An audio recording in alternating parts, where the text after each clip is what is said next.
Canada indeed. Sean Clifford goes out early, sick and injured. In comes Christian Veilleux, quarterback who literally was seeing his first live game action in 2 years since his junior year of high school.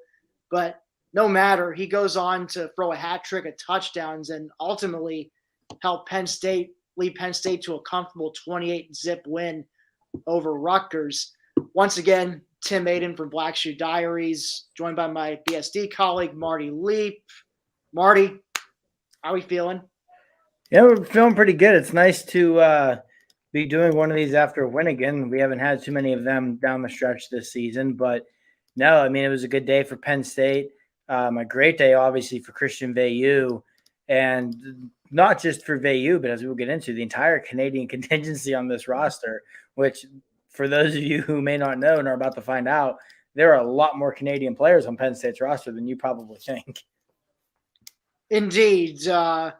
We touched on Christian Veilleux. Malik Mega, another Canadian, came up with his first career touchdown. It was a 67-yard catch, which, geez, there was nobody within sight of him. It seemed like completely broken coverage. Raced that one to the end. It reminded me a bit, actually, of sticking to the Canada theme, it reminded me of 2015 during the nighttime beatdown of Rutgers.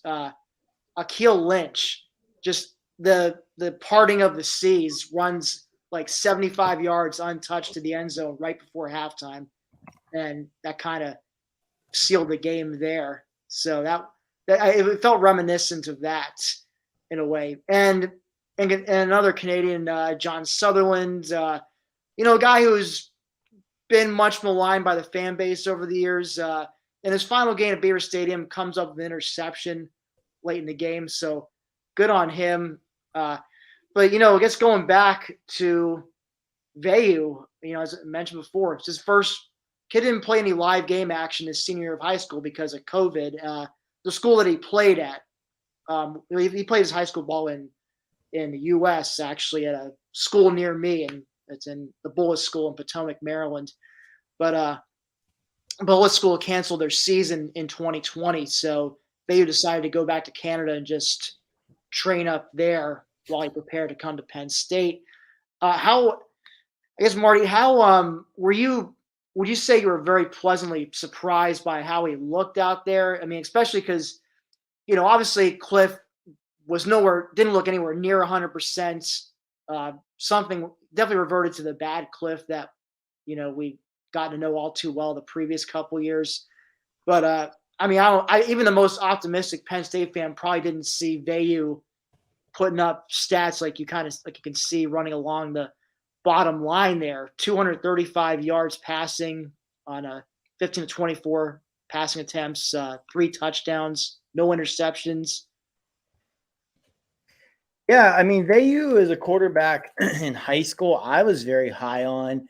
Now, this obviously has since changed, or will change, I should say, when Drew Allar signs with the Nittany Lions next month.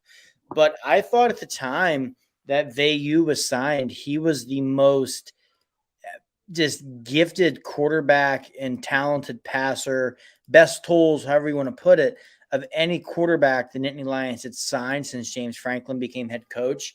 Clemson made a late run at him right before he committed to Penn State, so clearly the talent's there with the kid. I thought we saw it on Saturday. He was really good in that short to intermediate passing game. He had some deep pass attempts that, while, there was the one to Cam Sullivan-Brown that was a good throw, and I kind of put that one a little bit more on the coaching staff more than Sullivan-Brown or Veilleux, because that's just not Sullivan-Brown's game. I feel like if that's Dotson or Keandre Lambert-Smith, that's probably a long touchdown. Had some other deep balls with a nice throw. And, I mean, like I said, I've always been high on the kid, so I'm not surprised he played well. But like you said, Tim, I don't think anybody could have expected him to play as well as he did on Saturday, especially with earlier in the season, against Iowa, when we saw Taquan Roberson, as much as he was struggling, they did not take him out of the game. Them going with Clifford against Illinois when he's extremely banged up led me to believe that, maybe not necessarily a lack of talent or anything like that for Veilleux, but he just wasn't ready yet, which would have been understandable. As you mentioned, he had not played a live football game since the fall of 2019 when he was a junior in high school. So it would be very understandable if the coaching staff thought he wasn't ready yet. But, he's thrust into action today, and he passed that test with flying colors.